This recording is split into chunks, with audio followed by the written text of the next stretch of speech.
Olá pessoal, tudo bem? Sejam muito bem-vindos de volta ao Big Deals Talks, o podcast onde grandes negócios encontram grandes mentes. Nesse nosso podcast novo, que sai toda quarta-feira aqui, direto dos estúdios Investidores VC, eu trago grandes convidados, grandes amigos, empresários, investidores, para a gente falar sobre os big deals da vida deles. E eu trago aqui grandes amigos, grandes parceiros que eu conheço há muito tempo, que investem comigo, que foram investidos por mim, ou que de alguma forma mudaram a forma como a gente fez o nosso negócio, foram importantes na nossa jornada. E hoje eu tenho um dos caras que eu acompanho há mais tempo de vida aqui, tipo um irmão mais novo, que já está há muito tempo fazendo parte da minha vida, que me acompanhou desde os tempos de Sync Mobile, fazendo aplicativo lá atrás. Cara, na época que a gente se conheceu, para vocês terem uma ideia, eu tinha um pouquinho mais de 187 quilos. Então a gente viajou junto, foi para a SXSW, fizemos tanta coisa legal, trabalhamos juntos. Ele, que vocês obviamente já estão vendo, já estão sentindo, se você está só ouvindo, já está dando para ter uma ideia aqui. Quanto tempo? Esse cara já me conhece há muito tempo, já trabalhamos junto na ABS. Estou falando de Guilherme Junqueira. Guilherme Junqueira, grande amigo, irmão, fundador da Gama Academy, investidor aqui no Investidores VC. Seja muito bem-vindo, meu velho. Falar da nossa história é recordar e dar boas risadas, né, Amori? Obrigado aí pelo convite. Parabéns pelo podcast, tenho acompanhado e só realmente entrevistados que trazem, né, um pouco de vivência, né, de suor mais do que só de inspiração. Então, acho muito legal esse tipo de pegada e quero fazer bastante disso aqui nessa troca também com você. Então, bora pro nosso papo aqui ao vivo nas câmeras, né? Vou trazer algumas coisas do que a gente estava falando fora do ar também. Vocês vão ver, vai ter bastante coisa aqui. Para a gente começar, Junqueira, para quem nunca ouviu falar de Gama, para quem nunca ouviu falar de Guilherme Junqueira, quem é Guilherme Junqueira? Boa, eu tenho 34 anos, sou pai do Theo e da Lia, marido da Patrícia, sou empreendedor há 12 anos, já estou no meu quarto CNPJ.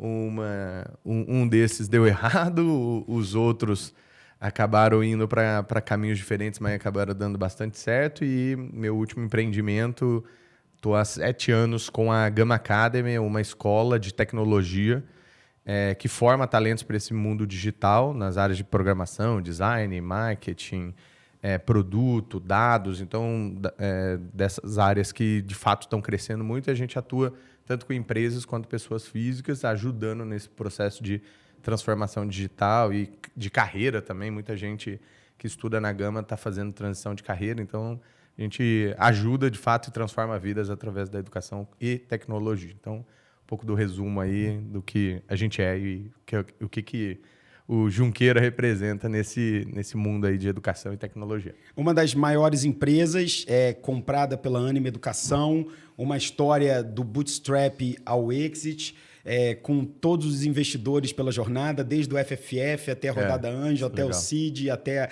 o M&A, um negócio que começou pouco escalável, que teve mudança ao longo do processo, que foi encontrando o seu ICP, o Product Market Fit. Depois veio pandemia, se tornou 100% escalável, cresceu, faz parte de um grande grupo. E me vem a pergunta que eu quero que você volte aos tempos de Junqueirinha. O pequeno Junqueirinha, Mato Grosso do Sul, trabalhando com o ecossistema, etc. Por que educação? Da onde é que vem da essência daquele Junqueirinha que, cara, eu acho que parte do meu negócio é mudar a vida das pessoas. Eu quero mudar a vida delas, eu quero dar uma outra oportunidade. Por que veio essa paixão por educação? Em que momento da vida? 5 anos, 7 anos, 10 anos? Como é que surgiu? Legal.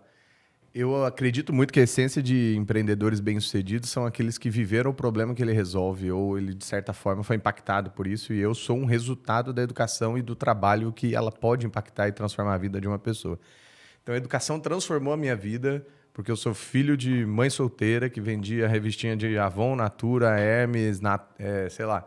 Tudo que você puder imaginar, minha mãe vendia para me dar o sustento. Eu fui conhecer meu pai biológico com 14 anos, então eu tive uma mãe solteira sustentando ali um filho e que sempre olhou para a educação como a grande virada de chave. Daí ela conseguiu passar no concurso, foi funcionária pública, teve acesso a uma rede de contatos melhor e conseguiu bolsa de estudo para mim desde a primeira série em escola particular.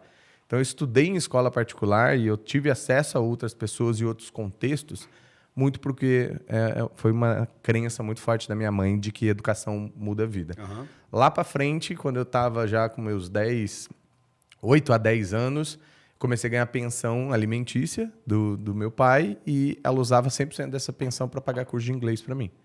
Que ela sabia que uma hora essa conta ia chegar e andava de rasteirinha furada para fazer as vendas dela, mas ao mesmo tempo estava ali investindo na minha educação. Então, tudo o que eu sou hoje, eu devo a todo esse histórico de, primeiro, uma baita de uma PAN, né, que é pai e mãe junto. Segundo, a todo o contexto educacional que a minha vida foi possível por causa disso.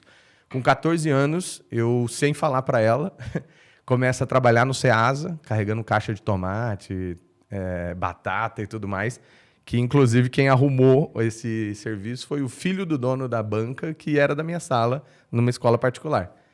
E aí fui ganhando lá R$150, foi meu primeiro salário, 150 por semana. E aí eu fui lá, minha mãe tem problema de varizes e não tinha no posto um dos remédios que ela precisava lá. E eu fui com o meu primeiro salário, comprei um pastel, um short e o remédio dela. E cheguei todo feliz. E aquela sensação de você trabalhar, se esforçar e pelo seu esforço você ganhar dinheiro, eu nunca mais esqueci e sou completamente apaixonado. Acho que trabalhar dignifica o homem de verdade, dignifica a pessoa de verdade. Então, ela dá um outro sentido, um outro propósito para o que você está fazendo, porque você se sente útil, você se sente...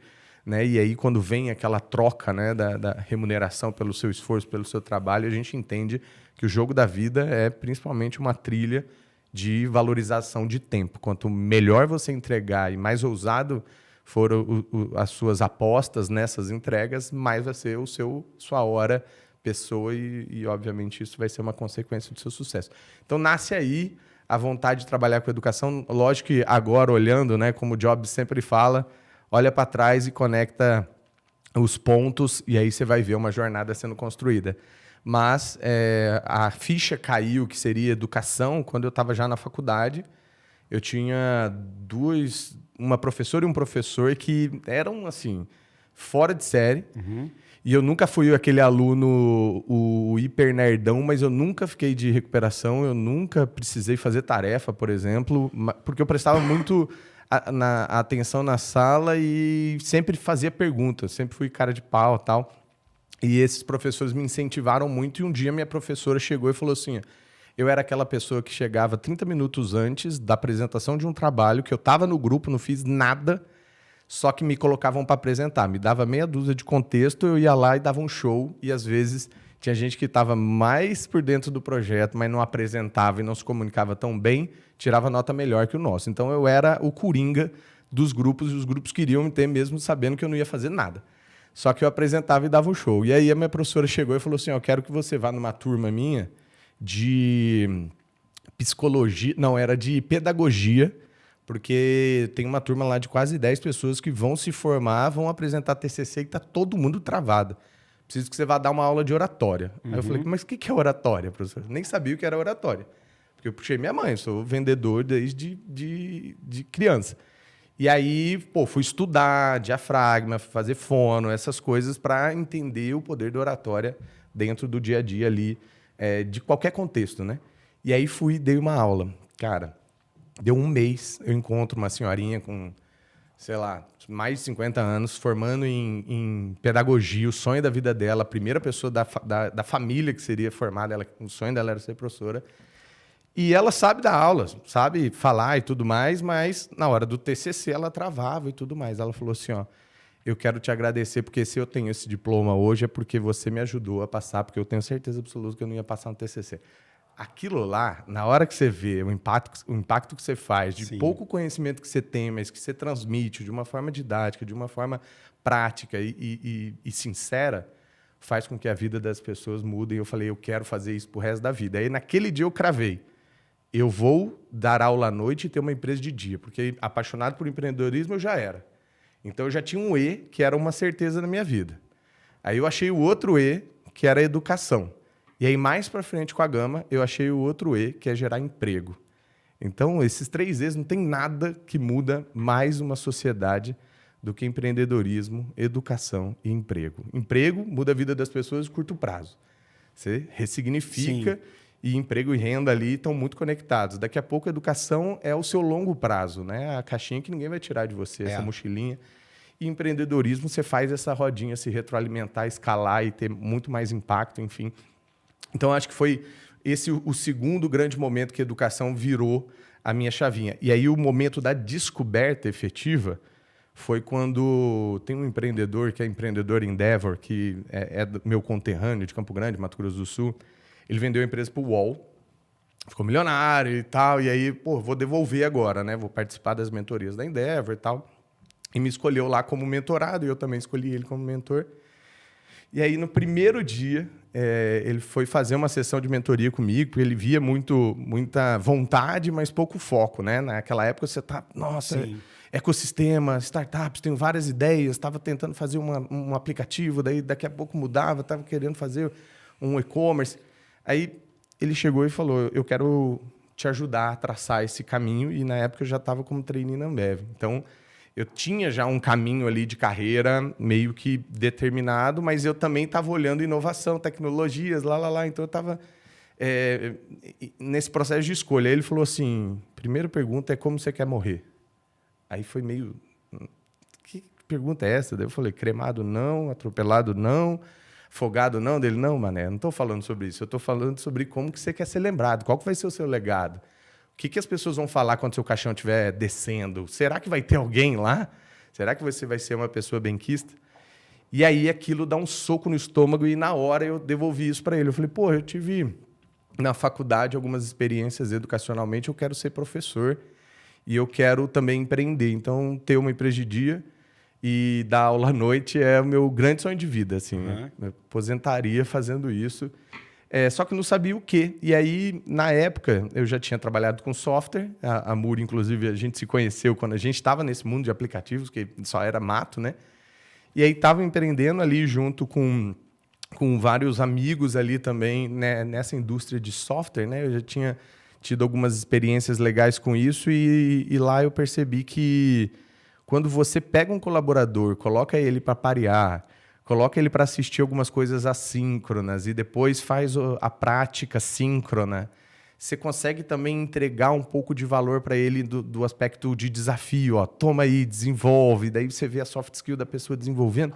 Aquilo lá, para mim, contextualizou num grande momento lá na frente, né, quando eu vi a General Assembly lá nos Estados Unidos. E eu falei, cara, eu preciso ser country manager dessa empresa. Fui lá, fiz um pitch, tentei trazer os caras, mostrei o tanto de helicóptero que tem em São Paulo, olha a economia, e os caras acharam que aqui era tudo mato ainda.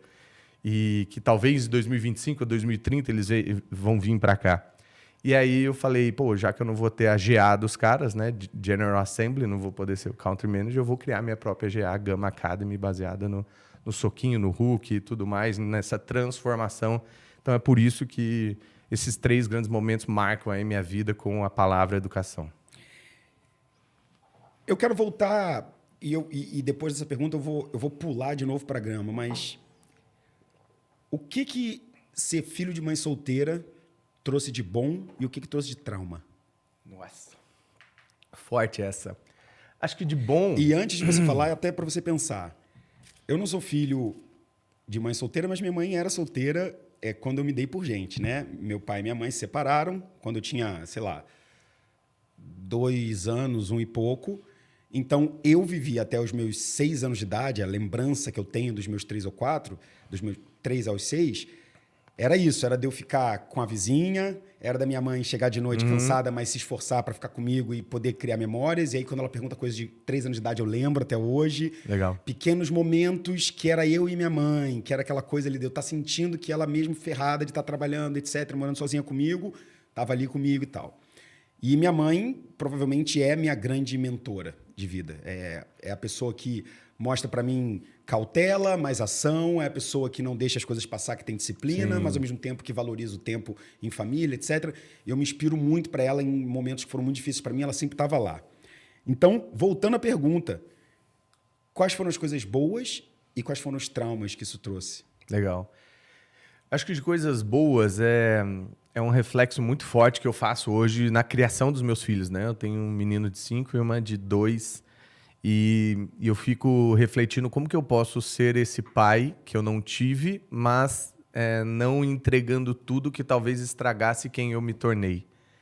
Então, é uma reflexão que não tem escola, né? É um desafio constante, mas olhando para a minha história e isolando esse aprendizado, acho que as coisas boas são: você se torna uma pessoa mais independente, querendo ou não. A sua mãe vira uma inspiração e eu acho que ela te coloca muito num caminho forte de valorizar as coisas, valorizar o tempo, valorizar tudo que você tem de pequeno.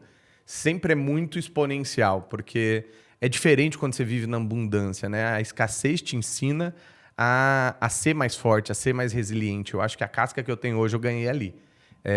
Sabendo que em vários momentos da minha vida, enquanto todos os amigos tinham os pais na reunião de pais, eu não ia ter a estrutura familiar ou até a condução. Pô, sempre fui de a pé, o ônibus para a escola. Então, tendo um olhar de escassez, eu acho que eu aprendi a nadar no seco, em qualquer mar, entendeu? Então, acho que isso...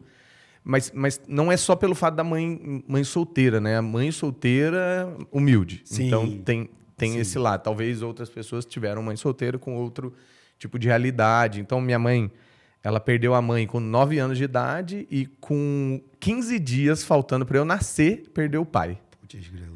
Então, e aqueles papos que a gente tem, às vezes, no churrasco lá, eu fiz constelação familiar e regressão. E aí eu meio que voltei na barriga da minha mãe, meu avô foi lá, não conheci meu avô pessoalmente, mas toda a família fala que eu sou cagado e cuspido, vô Nestor. Toda a família fala, cara, você é a aura do humor, sabe? De ser a pessoa despachada, engraçada e tudo mais. E aí ele voltou lá nessa regressão e tal, e aí falou assim, vai acontecer uma coisa triste, todo mundo vai estar meio triste quando você chegar, mas chega no mundo para dar alegria. A sua grande missão é fazer esse grande resgate. Então, eu tenho isso com minhas tias, tenho isso com a minha mãe e tal, porque foi 15 dias. Pensa ser grávida, 15 dias antes você perde seu pai. Então, assim, tem muitas marcas ali, né? De realmente ser muito guerreiro. Então, acho que esse reconhecimento, toda essa história traz boas lembranças, duras lembranças. Minha mãe sempre foi muito dura também, né? De ser mais agressiva, nervosa e ter um lado mais explosivo. A vida não foi fácil pra ela. Exatamente, que era um reflexo de quem ela é, mas você demora anos para aprender isso como filho. Então, eu saí de casa com 18 anos, justamente por brigar muito, por sermos muito parecidos e tudo mais. E aí fui criando minha independência. Então, eu acho que independência foi algo que minha mãe me trouxe muito e resiliência me trouxe também, de todo esse aspecto de saber se virar e de aprender a ter autonomia, mas com responsabilidade, porque eu poderia ter ido para o caminho das drogas, ter ido para o caminho de amizades ruins e tudo mais, mas ela estava sempre ali dando aquela puxada e aqueles ensinamentos que sua mãe dá, né? Parece que tem o feeling ali, não, aquela pessoa não, aquela coisa não. Então, assim, isso é muito forte. Então, sempre fui uma criança muito arteira, né? Muito serelepe, como ela dizia. Então, essa proximidade, né? Que é o esforço que você falou que sua mãe fazia, eu sempre vi também, sabe? Dos pequenos momentos que não estava lá fazendo plantão, porque eu trabalhando na área de saúde e tal, para ganhar um dinheirinho a mais, para poder comprar um tênis, né? Uma sandália ali para a criança. Aí os momentos que eu sempre vi ela valorizar. Do outro lado, eu acho que assim, uma figura paterna faz muita diferença na vida de uma pessoa e eu vejo isso pelos meus filhos hoje. Então, assim, eu tenho um novo projeto que eu ainda vou fazer sobre paternidade ativa, sobre ser sei lá, um propagador dessa mensagem de como os pais podem ser melhores na vida das pessoas. Se você for ver, as estatísticas são tristes, né? Estava num papo esses dias palestrando junto com o Piaget lá em Gramado, e ele trouxe algumas reflexões que doem assim na alma, sabe? Como o homem, como a formação de um homem acaba influenciando a formação de um pai completamente, às vezes, desnaturado, ausente, ou que quando está presente é só com o presente financeiro, né? Ficando dando dinheiro, entubando uma criança de iPhone, para disfarçar uma falta de uma presença ali, que no final do dia ele vai ver que uma hora essa conta chega. Então, acho que tem um grande simbolismo isso para mim. E hoje, né, depois de conhecer meu pai 14 anos, conheci meus irmãos, eu tenho 3 irmãos por pai de pai, e a gente, através dos irmãos, acabamos nos reconectando. E depois que você tem filho, você também tira um pouco dessa guarda, trabalha o perdão, trabalha também o ver o outro lado, que às vezes eu só escutava um lado da história e tudo mais. E sábado eu estava lá agora fazendo feijoada com meu pai e eu super agradeço hoje a gente ter essa proximidade. Não é a mesma coisa, mas trouxe, eu acho que essa grande lição da falta de ver alguém, por exemplo, fazendo barba, né? Uhum. E quem que te ensina? Quando eu estava com 14 anos lá, eu cortando minha face ali com gilete, porque ninguém estava ali do meu lado para me ensinar, sabe? Sim. Acho que é um pouco dessa visão, né, que traz da figura masculina na paternidade ali, que eu acho que influencia muito e muitas pessoas hoje têm os pais como heróis, né? Eu tenho minha mãe como minha grande heroína. Ainda a gente tá viva? sabe, tá viva, graças a Deus. É super nova, minha mãe me teve com 19 anos, então... Nossa, então beleza. super nova. Tá estudando, tá faceira agora, tá aposentada, mas já tá, né, pensando em coisa nova, empreender, enfim, então... É um pouco disso. Eu acho que tem algumas boas lições aí quando a gente tem e quando a gente não tem. Então, eu sou muito grato por toda essa jornada, história, apesar de saber dessas marcas e traumas, como você chamou. E marcas e traumas que a gente vai ter em tudo na vida, né? E se a gente não teve essas, a gente vai ter outras, né? Gosto muito daquele filme Divertidamente. Nossa, maravilhoso. Cara, aquilo ali é um soco. É um soco em que você vê que, às vezes... Não, filho, eu vou ver meu jogo de futebol aqui, não tenho tempo para isso. Aí, bum, vem uma bolinha de abandono, tristeza, não sei o que. E você, caraca, tudo que eu faço naquela criança tá moldando aquele indivíduo do futuro. É uma mensagem. É uma mensagem.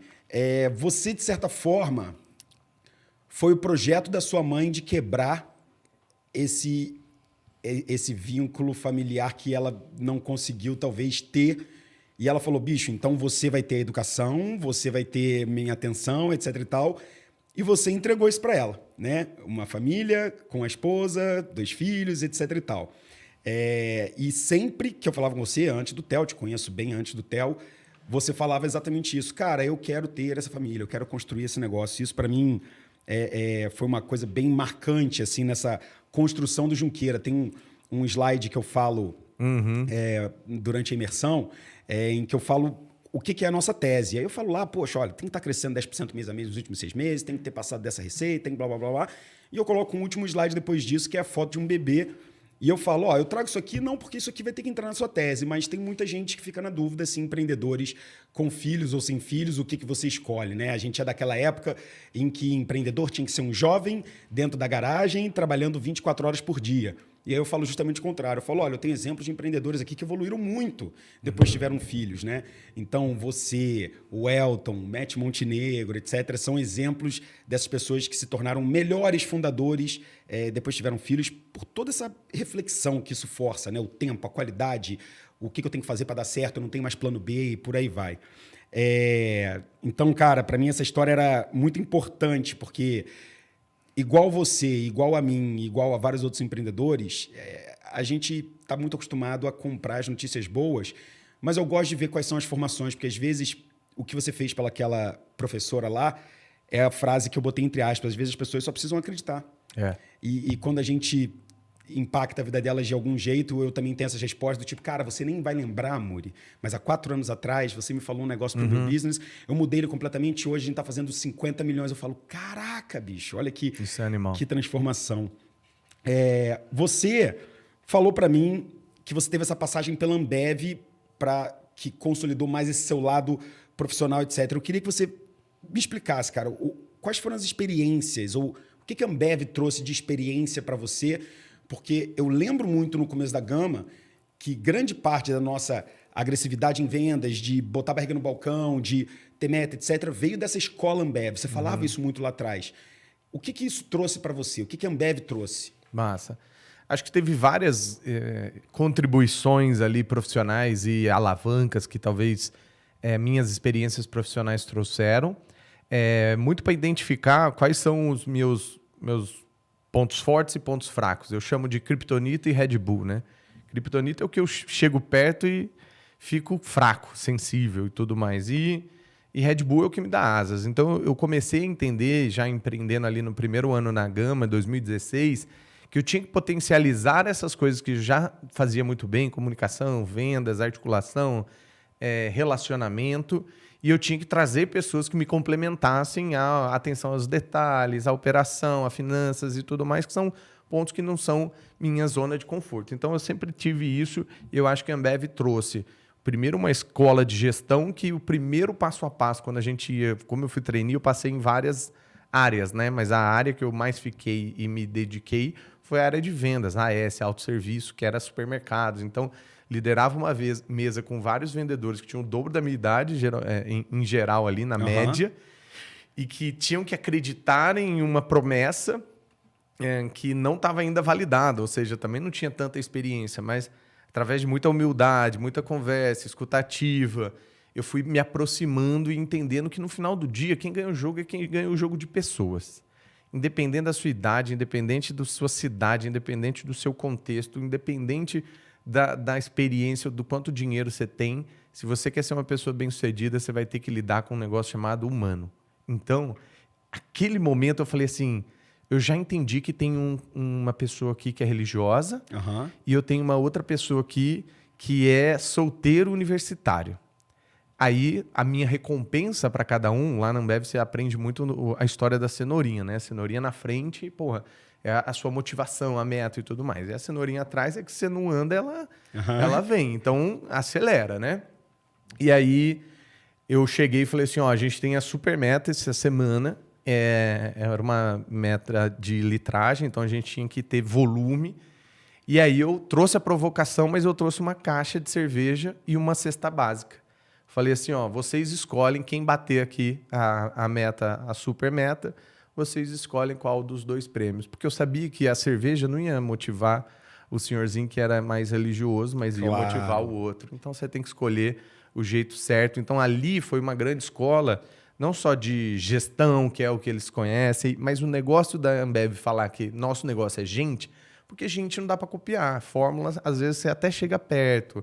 Marca, o marketing, gente não dá para copiar. Sim. E o que molda gente? Cultura. Então, são as duas únicas coisas que assim ninguém vai conseguir copiar.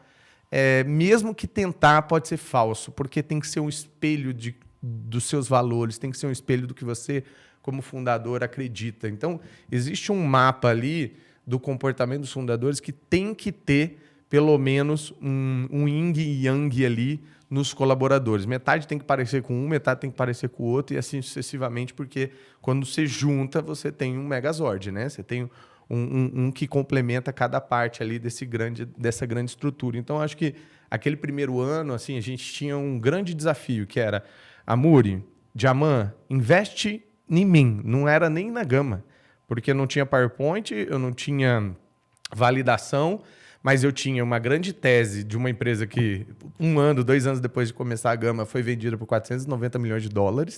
Então, eu sabia que existia um benchmark. Fui tentar copiar, literalmente, já no primeiro mês, invalidamos, porque tropicalizar algo americano que custava $4 mil uma matrícula não é trivial no Brasil. E falando de 2016, só existia a gente e o Mastertech. Então, não tinha, era mato. Então, tinha uma complexidade ainda maior. E aí eu escolhi Belo Horizonte para fazer a primeira validação. E eu não sei se você vai lembrar disso. Você falou assim, você precisa escolher um lugar que você tenha controle. E aí, controle dos clientes, controle da mídia, né? Ter acesso à mídia, controle também da base de leads. Ou seja, você está fazendo um experimento. Você vai fazer um experimento, né? Num planeta ou numa galáxia? E aí, São Paulo é uma galáxia, né? Por mais que a Gama nasceu aqui, o primeiro grande MVP foi faz uma turma lá e vê se ela para em pé. E a turma custou R$70 mil. Sim. E a gente captou, né, de clientes 72. Breakivou com R$2 mil a mais. Então, foi uma grande validação de que esse negócio por si só para em pé e ainda tinha receita que ia entrar no futuro, que era das contratações, o Success Fee. Então, ao longo de um cohort ali de 6 meses, né, de uma safra, a gente ainda ia ter, né, um resultado líquido que poderia dar uma margem ainda melhor do que essa, que era uma primeira, uma avalanche de coisas. 2.300 inscritos para 100 vagas, numa primeira validação, numa grande promessa, numa aposta que tem que ser bilateral, tem que ser a empresa e tem que ser o aluno. Então, acho que tudo isso trouxe muito desse pensamento Ambev de vamos lidar com pessoas? E as primeiras pessoas eram os fundadores e os RHs. Eu viajei para 5, 6 estados. Eu falei com 32 fundadores. Fui lá em Joinville falar com o Vinícius Roveda e falei, me fala qual que é o job description que você não está conseguindo contratar e a faculdade aqui da vizinhança você não consegue buscar de lá, porque eu vou formar esse cara, mas depois você vai me pagar para eu estar formando esse cara para te entregar e esse match vai ser perfeito. Então, veio muito desse espírito de fazer mais com menos, entender de gente e acima de tudo, fazer rápido, né? Porque eu acho que ali a gente precisava de muita velocidade. Em 1 ano e meio, a gente já tinha um outro tamanho, uma outra proporção de empresa. Agora que a gente está falando de gama, e você falou de pessoas, gente, cultura, etc., explica pra gente, porque você sempre fala muito disso nos seus conteúdos, e eu acho que talvez fique um pouco confuso, porque eu tenho uma pergunta em cima disso. Soft skill e hard skill. E eu vejo você falando muito disso, e parte do business da Gama era entender quais eram as hard skills que aquelas pessoas tinham, o que ela poderia desenvolver e plugar no seu software. Você faz uma super analogia legal de software, o que você instala, o que já vem programado, etc. Explica pra gente, porque no final eu tenho a seguinte pergunta para você. O que você acha que falta de skill no Guilherme Junqueira hoje? Uau.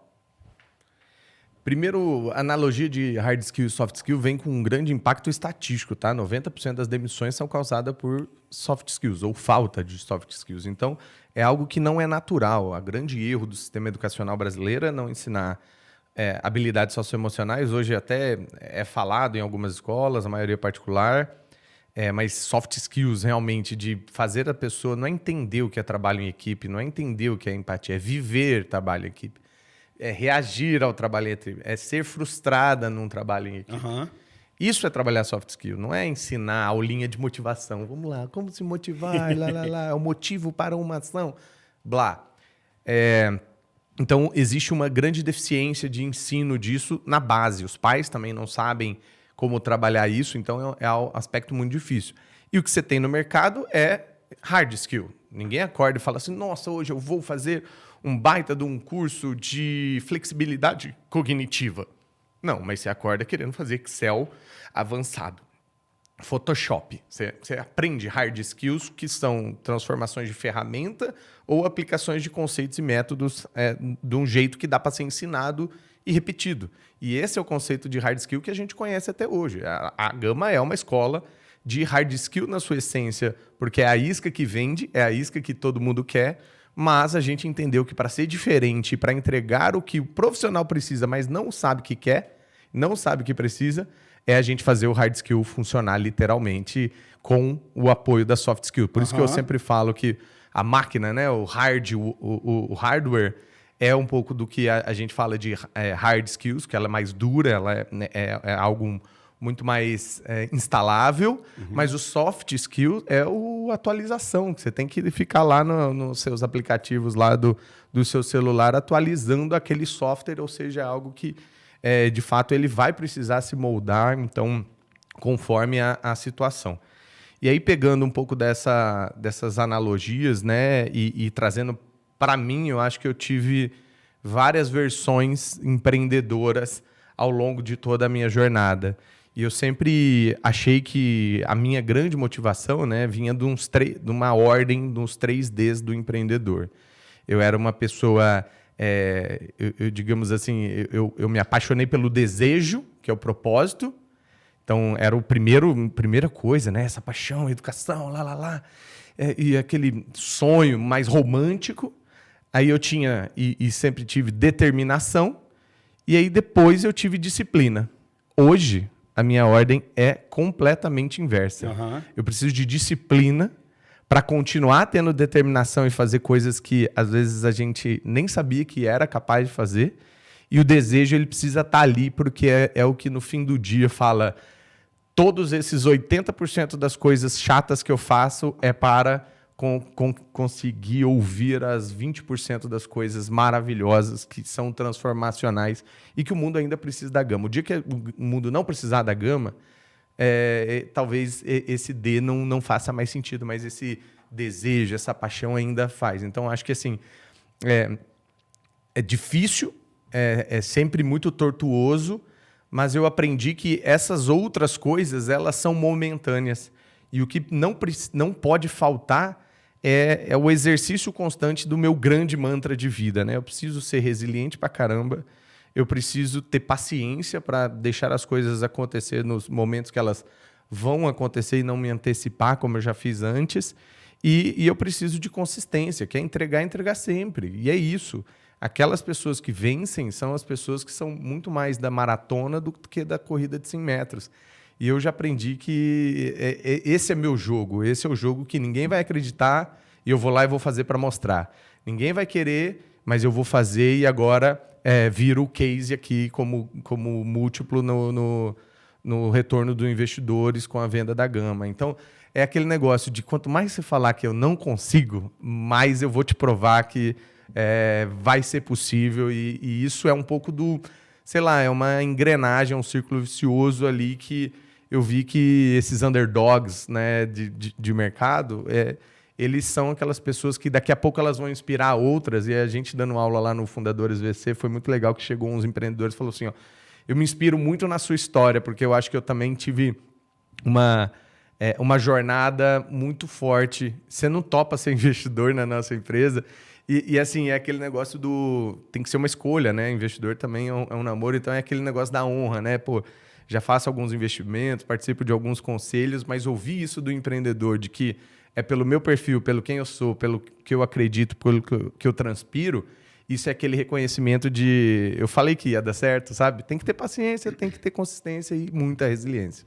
Mas uma coisa que eu percebo aqui, e eu gravei com o Alfredo um podcast aqui para o Big Deals Talks, e teve uma parte onde ele falou exatamente a mesma coisa que você, que foi quando o Mariano chegou para ele já estava com a X-Tech, etc, total, mas ainda estava pequeno, e o Mariano chegou para ele e falou, bicho, olha só, eu gosto de você, acho você legal pra caramba, você tem uma pegada boa, mas a real é que esse nosso ecossistema de e-commerce ele vai se consolidar, os pequenos vão deixar de existir, os grandões vão tomar conta de tudo e você ainda é um pequeno.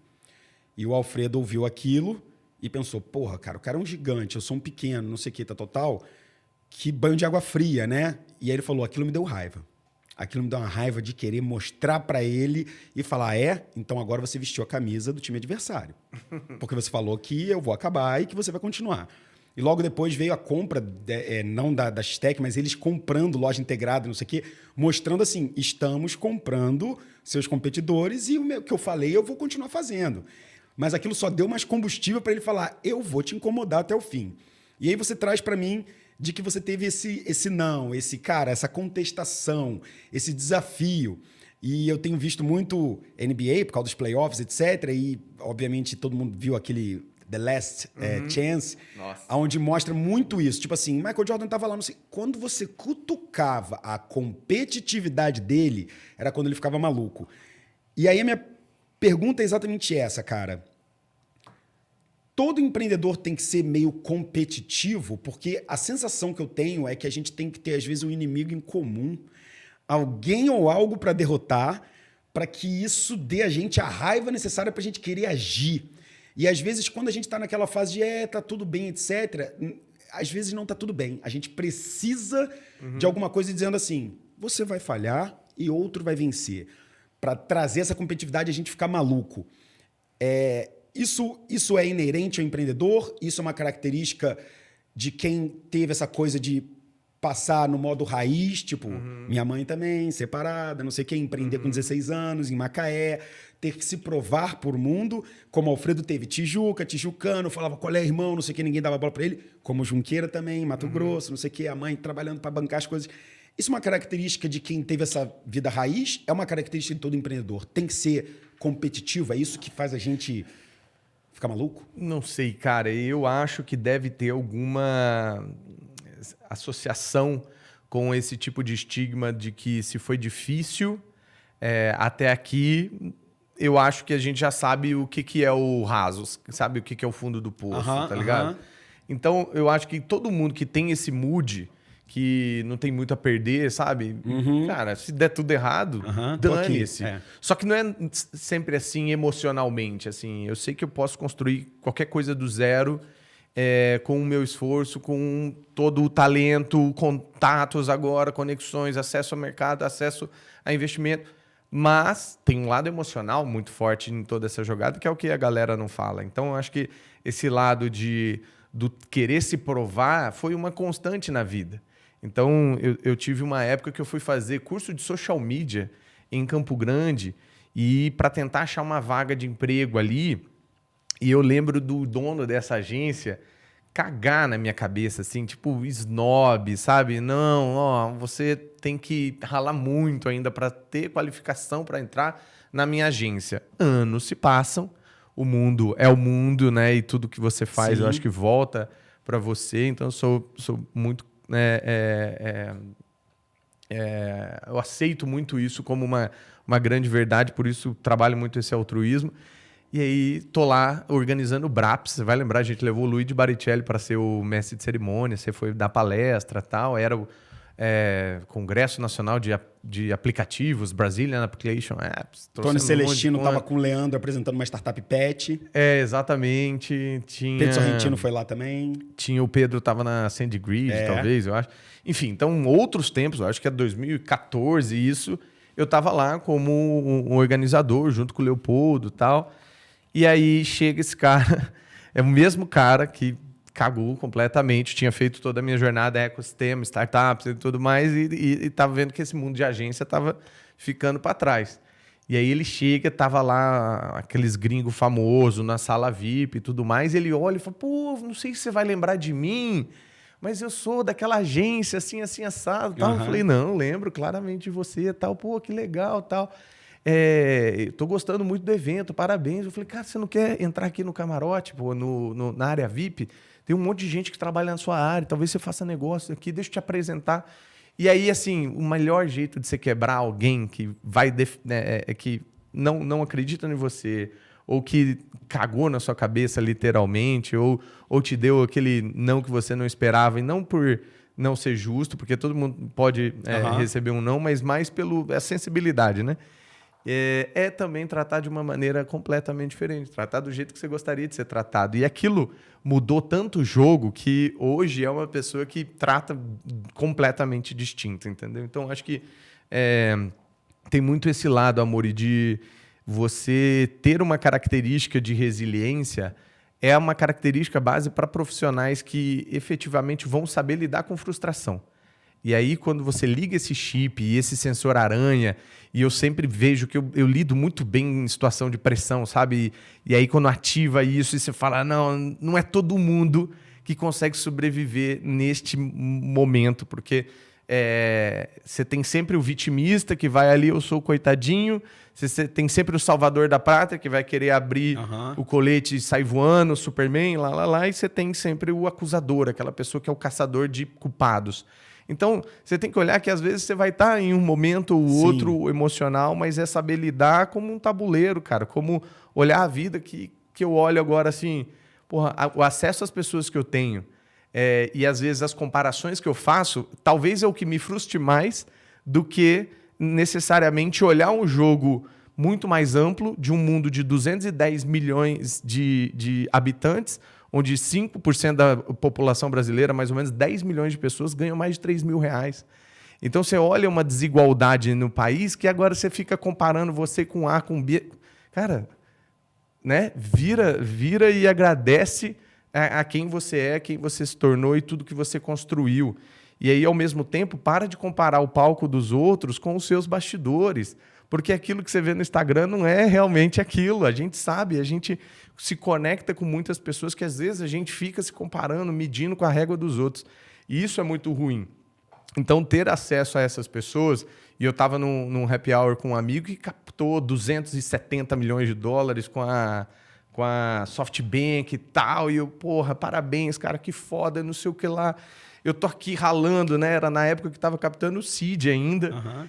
E ele lá comemorando e não sei o quê, antes de pandemia, tudo. E aí eu sentei e falei assim, cara, eu sou um bosta em fundraising, né, cara? Porque, nossa, eu nunca vou fazer esse rolê que você fez, toda essa saga. Toda... Aí ele segurou no meu braço, assim, falou, Junqueirinha, sabe quantos anos eu tenho? Tô com 48, irmão. Eu tava com 30 e, sei lá, tô com 34, tava com 30 anos de idade. Ele falou assim, sabe onde eu tava quando eu tinha a sua idade? Tava bebendo igual um louco, querendo nada com nada na vida, trabalhando aí em serviço 8 horas por dia. Agradece as conexões que você tem, olha o lugar que você chegou, olha onde você está. Então, assim, esse reconhecimento de olhar e entender que, cara, se eu fechar o olho agora, amor, vamos gravar daqui 10 anos. O Junqueira com 44 anos. O que vai acontecer? Quais são as possibilidades? Então, às vezes, a gente sofre por esses momentos, esses altos e baixos que é a montanha-russa, mas a gente não olha que talvez as pessoas que estejam do nosso lado ou acreditando na gente e vendo os valores, vendo o que não é mais o que, é mais com quem. Daqui a pouco, quem estiver nos ouvindo vai perceber que as coisas que você vai fazer na sua carreira e que agora dependem de escolha, e você tem essa liberdade de escolha, vai ser muito mais pautada no com quem do que no que o quê.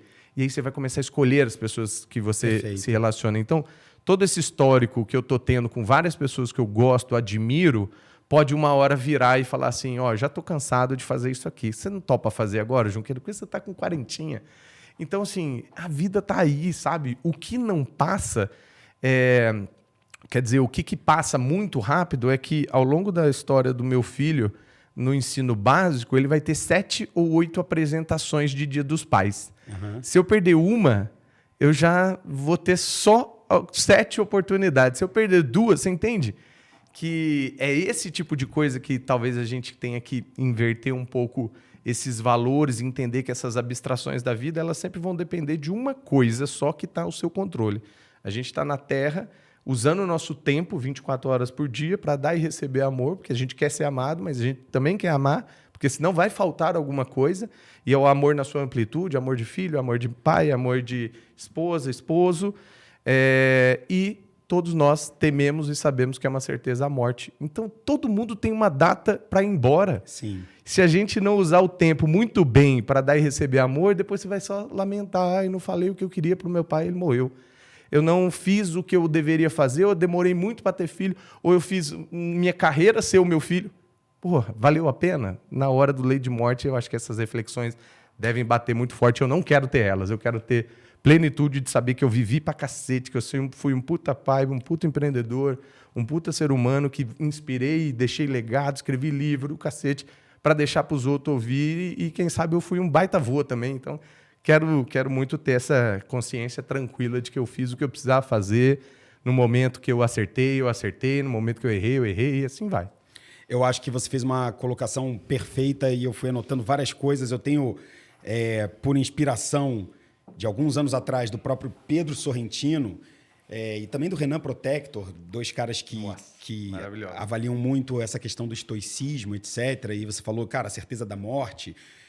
Sempre que tem um espaço, eu acabo falando um pouco isso no podcast também, do Memento Mori, de Sêneca e de tudo que significa essa relação com o tempo. E de um tempo para cá eu tenho colocado muito isso em consideração, o quanto que eu consigo comprar de tempo nas minhas decisões, o quanto que eu não preciso fazer determinadas coisas, porque é mais importante esse tempo empregado em outras coisas que são mais relevantes para o meu momento agora. Mas esse momento só chega com mais maturidade. Né? Difícil. É difícil você ter isso antes, em grande parte porque no início a gente está tentando se encaixar no mundo e tentando dar certo, e a gente não acredita ainda que a gente é tudo que a gente pode ser. E para mim isso só veio quando eu tive meu primeiro exit, que foi quando eu coloquei dinheiro no bolso. Eu falei, porra, peraí, eu tenho vitórias para contar também. E aí eu comecei a me enxergar um pouco mais protagonista, e aí eu vi que eu podia fazer as coisas do meu jeito. Isso foi uma mudança bizarra na minha cabeça. O Alfredo disse que para ele foi um momento que chegaram para ele e falaram, olha, a gente está pagando 15 mil, a gente quer sua palestra aqui. Ele falou, peraí, eu estou valendo isso? Então, o meu foi esse momento do exit, que eu falei, cara, peraí, dá para fazer as coisas do meu jeito. E aí, pegando um pouco do que você falou, tem muitos desses pequenos traumas ou coisas da vida, ou que você passou, etc., que formam a gente. E algumas dessas negações, bloqueios ou situações difíceis que a gente teve na vida servem como impulso para a gente querer provar. E depois de um tempo que você atinge elas, ou seja, elas são boia, elas estão te puxando para cima. Às vezes elas podem virar âncoras também. Porque esse pequeno sofrimento, esse pequeno momento da vida em que você viveu uma coisa muito difícil que falou, então agora eu vou fazer o mundo engolir isso, depois pode ser uma âncora que ainda faz você ter um pensamento pequeno de, não, eu ainda tenho medo de errar, eu não quero voltar para aquela situação. Sim. Então, às vezes segura, né? Às vezes é isso, é uma boia que vira âncora no meio do caminho, a gente tem que estar muito ligado nisso aí. Eu quero aproveitar esse papo meio filosófico para trazer uma provocação que é essa, assim, cara, tira o podcast, tira o Junqueira querendo mostrar com boas respostas, e eu quero aquela sinceridade, porque a maioria dos empreendedores, eu me coloco nesse lugar, olha os benchmarks lá de fora, porra, esses caras estão fazendo isso na Europa, estão fazendo isso nos Estados Unidos, não sei o quê, no Brasil tem esses caras grandões, e ele vai, pega o problema e tenta criar uma visão dele para resolver aquele CPzinho lá, e ele fala, porra, é isso, vou começar nesse nicho. Gama começou de um jeito diferente, você até olhou lá para fora, mas você começou Gama e depois vieram outros negócios copiando o modelo Gama. Como que você se sente sendo um cara que abriu as portas de EdTech? Não fui a primeira, mas assim, abriu esse modelo de, cara, tem empresas querendo esse tipo de profissionais, o mercado não está formando esse cara, deixa eu botar aqui, trazer um monte de gente para preparar eles e deixa eu fazer o placement desse cara lá na frente, deixa eu conseguir um emprego para ele. Você meio que abriu esse mercado aqui no Brasil. E aí, como tudo que começa a dar certo e que abre mercado, outras pessoas pegam as suas evoluções, seus erros, etc., e tentam fazer uma versão mudada, mais simples, etc. Você foi um dos first movers. Como é que você enxergou como empreendedor ao longo dessa jornada outros negócios falando... mais um tentando ser Gama, mais um que vai me incomodar. Opa, esse tá dando... Ih, esse levantou grana. E você tendo que... Não, mas espera aí, nós fomos os primeiros, nós começamos, etc. Mas, ao mesmo tempo, a gente sabe, não adianta ser o primeiro. Sim. Como é que você enxergou essa competição, essa coisa? Você falou, não, deixa eu abraçar, ou então deu uma raivinha, ou você uma hora falou, é isso mesmo, eu estou oferecendo para o mercado. É muito legal isso, porque no final do dia, a execução com consistência é a grande resposta para tudo. Dá vontade de ter uma tatuagem, assim, né? Igual o Gan colocou, né? Colocar no braço execução com consistência, porque concorrente, eu provavelmente vi, sei lá, uns 60 nascer muitos voos de galinha e voltava. Muita porrada no sentido de copiar o texto, cara, sabe? Nossa. Copiar o texto. Você me perguntou no começo, compartilha algumas alavancas. Eu acho que branding é uma parada que é tão subestimada por fundadores e ela, no final do dia, ela causa um efeito colateral de proteção, de cerca elétrica, de, ao mesmo tempo, na dúvida, eu vou pro melhor branding, sabe? É aquele negócio que eu apostei muito na Gama e foi muito natural. Sim. Sempre fui uma pessoa muito visual, muito designer style, igual você. E os elementos que a gente criou em cima da Gama, muito difícil de ser replicados. Hoje eu invisto em algumas startups que eu vejo que não tem uma alma a marca, sabe? Não tem uma explicação do porquê que chama aquele nome, o porquê que tem aquele simbolismo, aquele ícone e tudo mais. E foi um ponto de defesa da Gama muito forte, né? Você vê que toda marca precisa ter autoridade, reputação e endosso. E a gente se cercou dessas três coisas, com a autoridade sendo o primeiro grande silo de informações desse mercado. Pesquisa, research, Tech Jobs Report, pesquisa de cargos e salários. Então, a gente se defendia ali. E aí, quando o RH pensava em alguma coisa... segundo a pesquisa da Gama, a gente virou fonte. Quando você vira fonte, é autoridade, entendeu?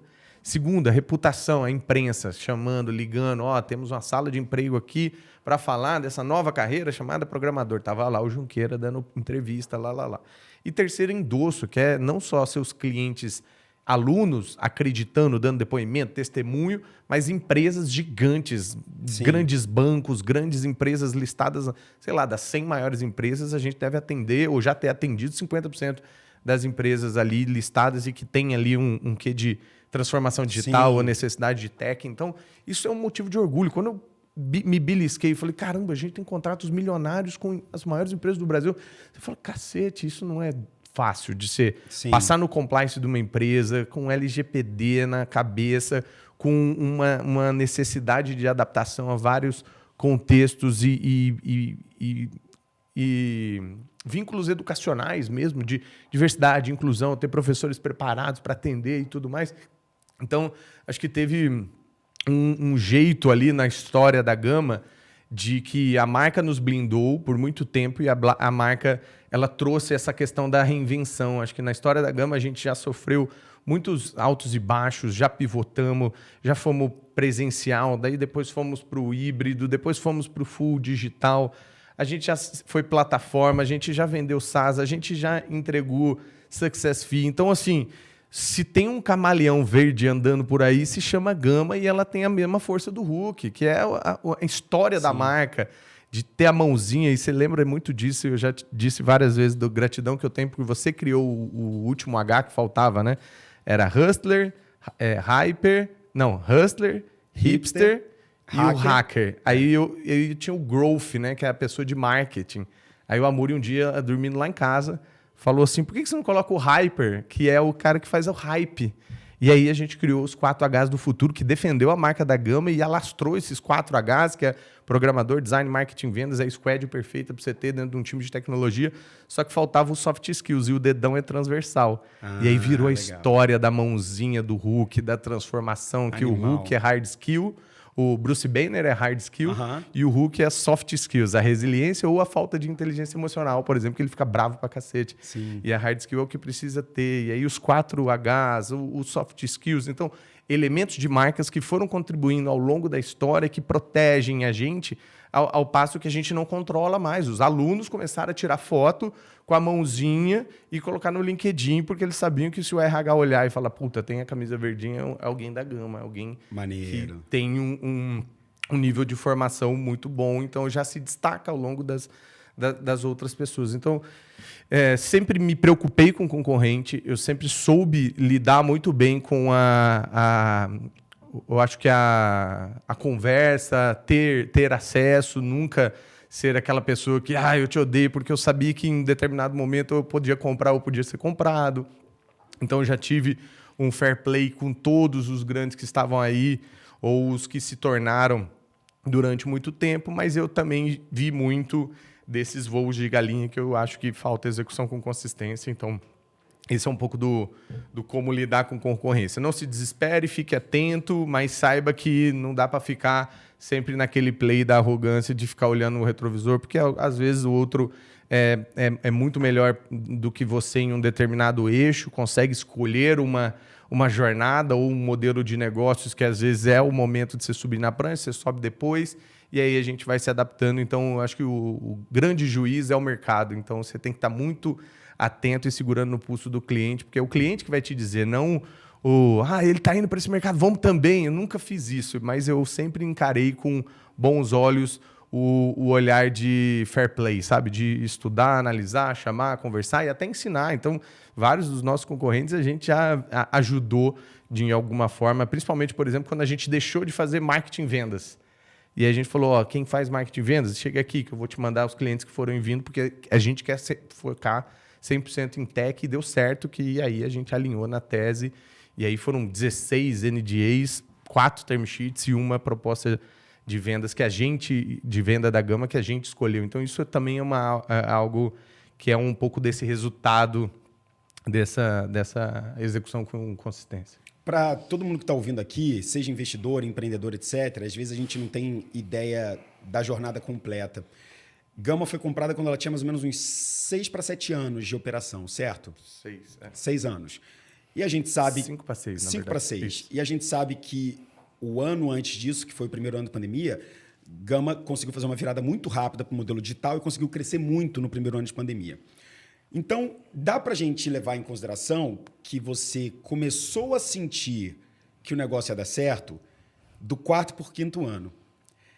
E aí a minha pergunta é, entre o ano 0 e o ano 5, quantas vezes você sentiu vai dar merda e pode acabar? E quantas vezes sentiu vai dar certo e eu vou ganhar muito dinheiro com esse negócio?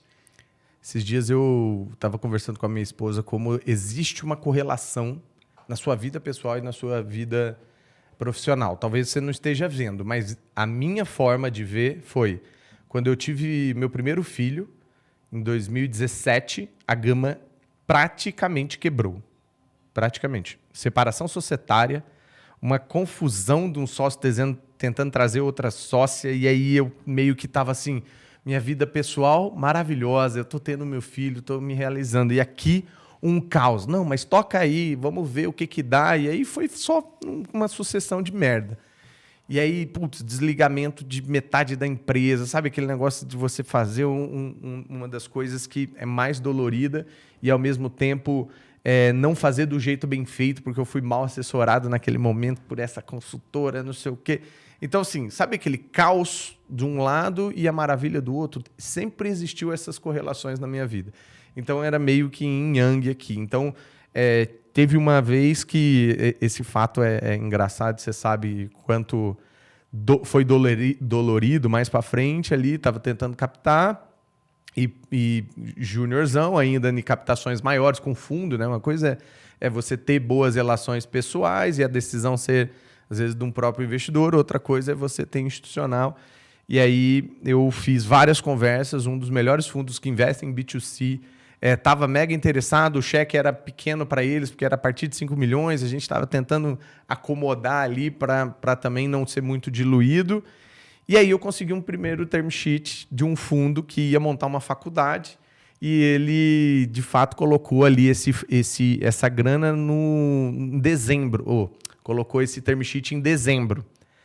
E aí foi engraçado que eu cheguei num restaurante, junto com a Muri, para quem está ouvindo essa, às vezes estava até lá nesse restaurante, a gente jantando, e eu cheguei comemorando o gol antes do VAR, né? Eu já cheguei falando, aí o Amuri falou assim, baixa, porque term sheet não vale nada.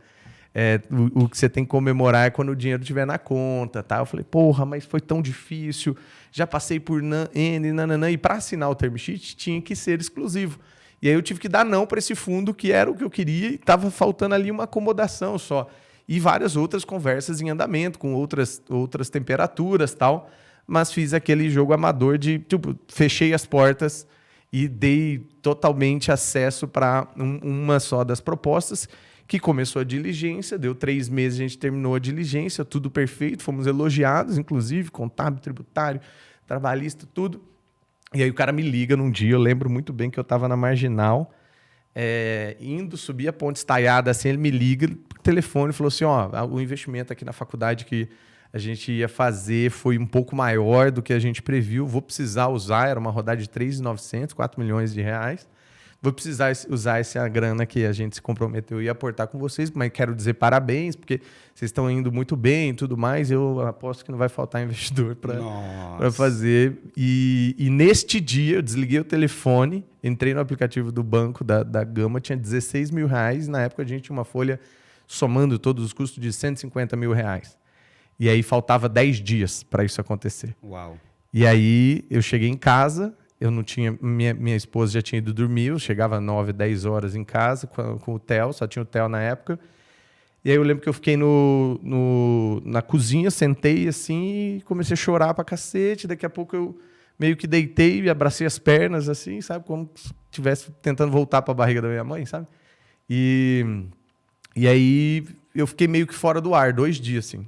Completamente... Aí ninguém sabe explicar direito qual que é o estalo do burnout, se já estava avisando, se a máquina já estava falhando, mas literalmente eu fiquei meio que voando, comia, até conversava, mas meio assim, aéreo.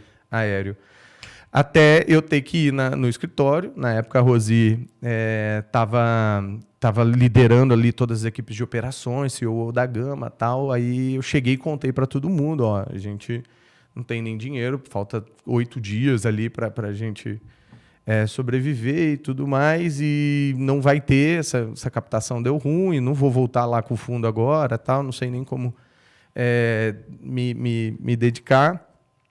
Ela foi, assim, todo mundo tinha umas 5 pessoas, ela foi, pegou minha mochilinha, tinha aquelas mochilinhas de lado, ela pegou, bateu assim, jogou minha mochila e falou assim, ó, você me ensinou que quando tá com dor de cabeça, tem uma coisa que você tem que fazer.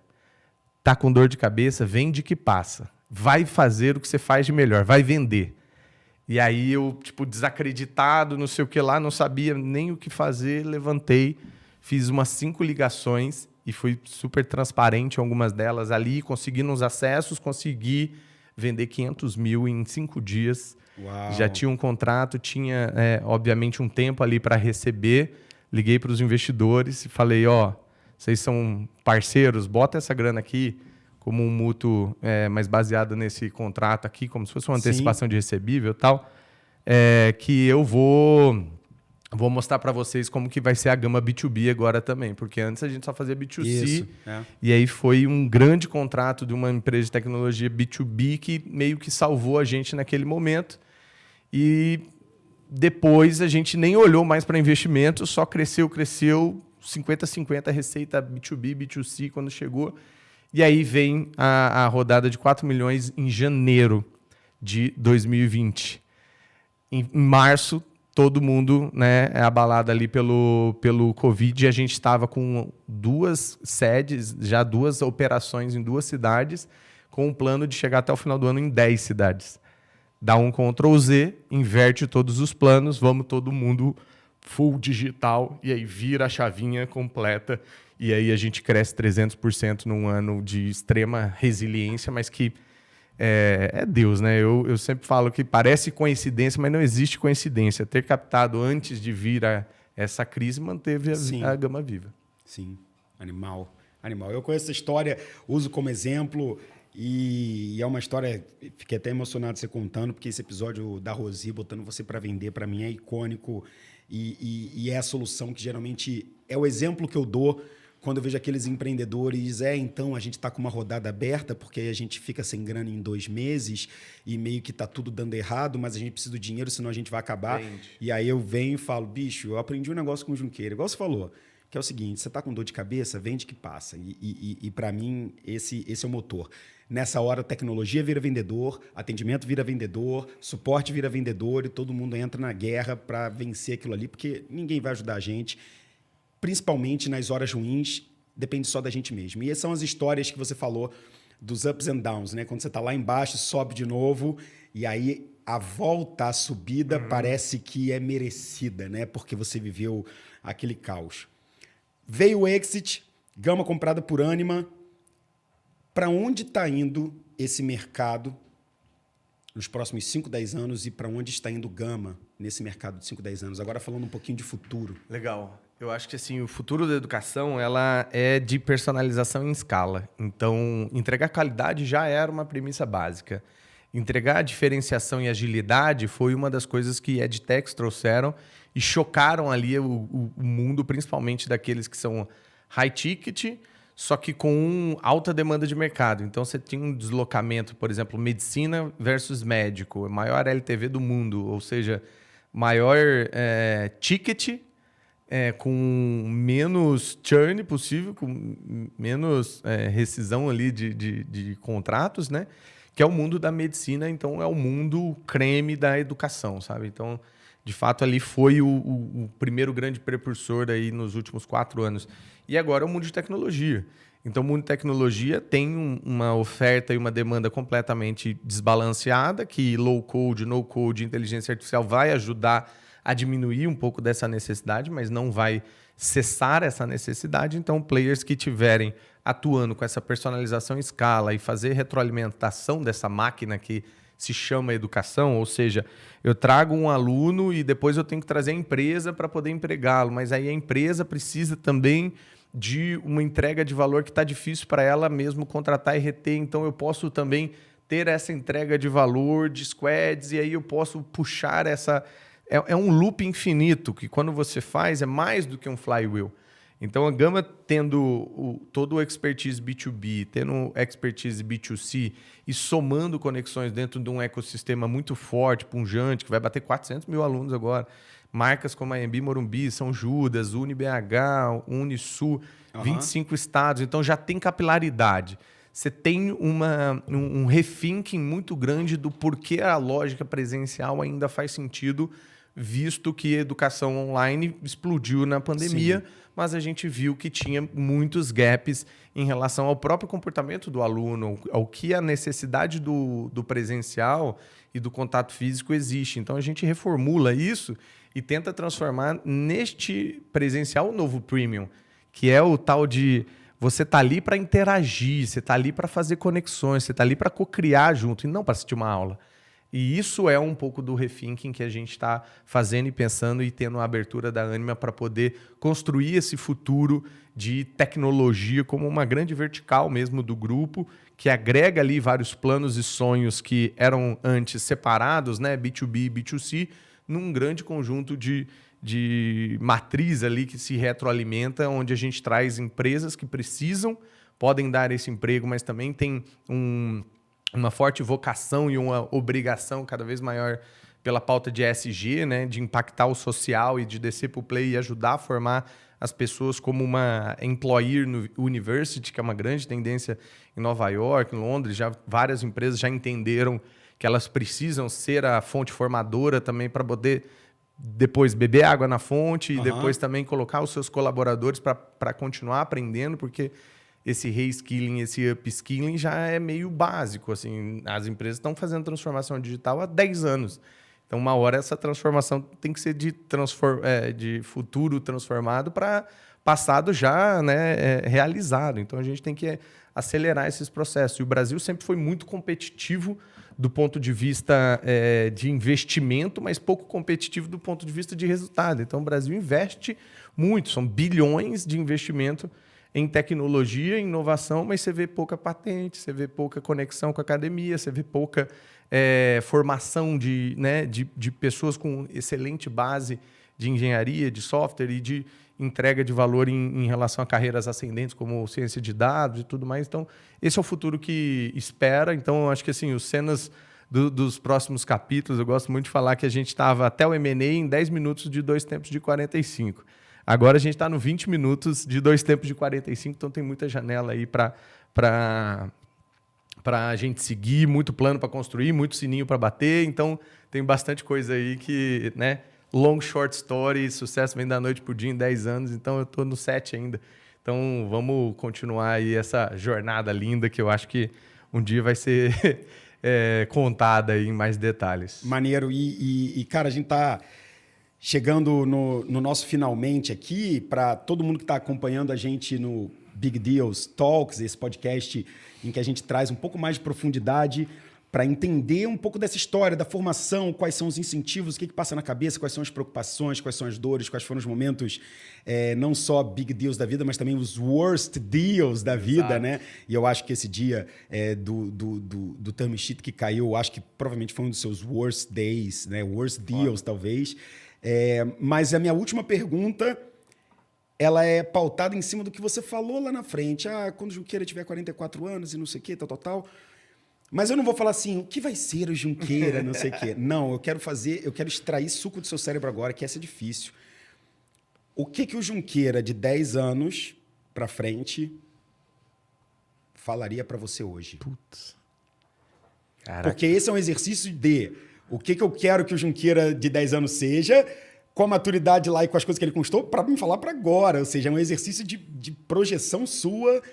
Do tipo, cara, o que ele falaria que você... Beleza, vou fazer isso. Vou seguir nessa linha aí. Junqueirinha com 44, diria pro Junqueirinha com... De hoje, para você. 34, tá.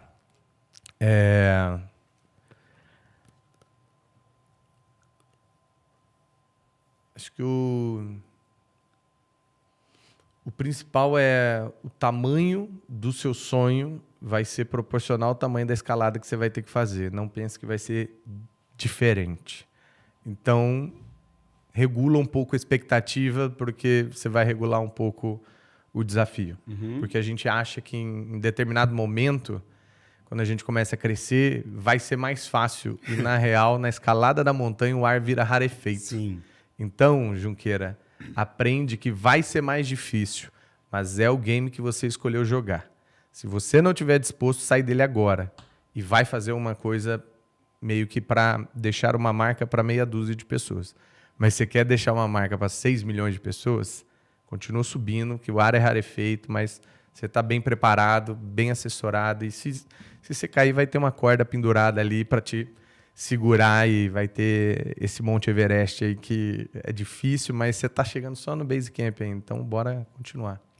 E daqui a 10 anos eu vou mandar esse trechinho de áudio para você, para ver se você seguiu o que você mesmo do futuro falou para você. Eu gosto de fazer essa metáfora que o Amuri do presente ele está pagando os débitos gerados pelo Amuri do passado, que não pensou no Amuri do futuro. E o Amuri do presente tem que pagar o do passado e pensar no Amuri do futuro. Então, tudo que eu estou construindo... Aprender, né? Tudo que eu estou construindo hoje é pensando no cara do futuro, pensando em como que eu consigo preparar esse terreno para chegar lá e estar mais feliz, mas, ao mesmo tempo, pagando e aprendendo com os débitos que eu deixei lá para trás. Isso vale em tudo. Vale em pouco tempo que eu fiquei com os meus pais, vale em todo o tempo que eu comi, engordei pra caramba e hoje em dia eu tenho que pagar esse débito. Vale no esforço extra que eu tenho que fazer hoje para eu chegar melhor lá na frente. Tipo, eu tô bem agora, mas se eu não tiver melhor, será que o cara, o Amuri de 55, vai estar bem como hoje ou ele já vai estar sentindo um pouco mais, etc. São coisas que às vezes trazem provocações e que ultrapassam esse nosso chapéu de empreendedor e aí começa a entrar mais no chapéu de vida. Mas, cara, um excelente bate-papo onde a gente conseguiu passar pelo presente, pelo passado, pelo futuro, onde a gente falou sobre propósito, sobre inovação, sobre os desafios do Junqueira.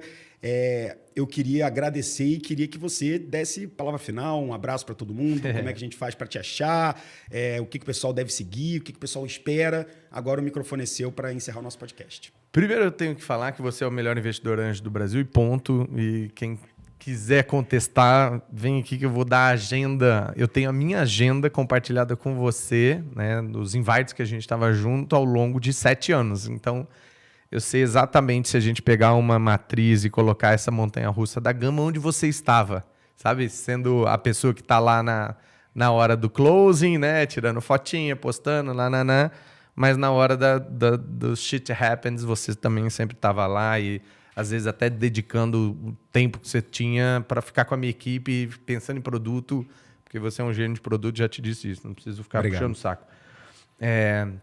Segundo, eu quero provocar para que mais empreendedores sejam investidores, que eu acho que não existe nada melhor na vida de um empreendedor do que ter um investidor que empreende. E é o cara que olha no seu olho e fala, eu sei o que você está passando, eu sei o que... Né, aquele negócio de eu ter, semana passada, recebido a ligação de um investido que está com uma baita oportunidade na mesa, mas ele está vendo que ele vai vender a alma para alguém que ele não quer. Mas ele falou, porra, mas se não for isso, talvez eu morra na praia. Sabe aquele negócio de você já sentir essa dor, cara? Relaxa, dorme, não toma decisão de cabeça quente, espera, conversa com mais pessoas, tenta entender o mapa do Game of Thrones. Ele não é só Westeros, não é só norte, entendeu? Ali tem neve, mas lá tem fogo. Então, vamos tentar mapear e aí você conseguir ajudar. É tão, tão bom. Então, assim, estar do lado de cá agora, nessas pequenas, né, novas experiências, está sendo maravilhoso, mas eu gostaria muito de só ter tido empreendedores como investidores anjos ali, porque eu tive várias dificuldades também com alguns outros. E eu acho que o Investidores VC está formando assim, essa nova leva dos empreendedores que voltam para devolver, mas se você também é um executivo que quer vir aqui, né, tenha, né, obviamente, o seu lado de ajudar, a sua contribuição no tema que você é foda, e você pode trazer aqui, porque com certeza, tendo a empatia que, né, precisa ter, você vai ser um ótimo investidor. Então, super recomendo. E, por fim, Gama Academy...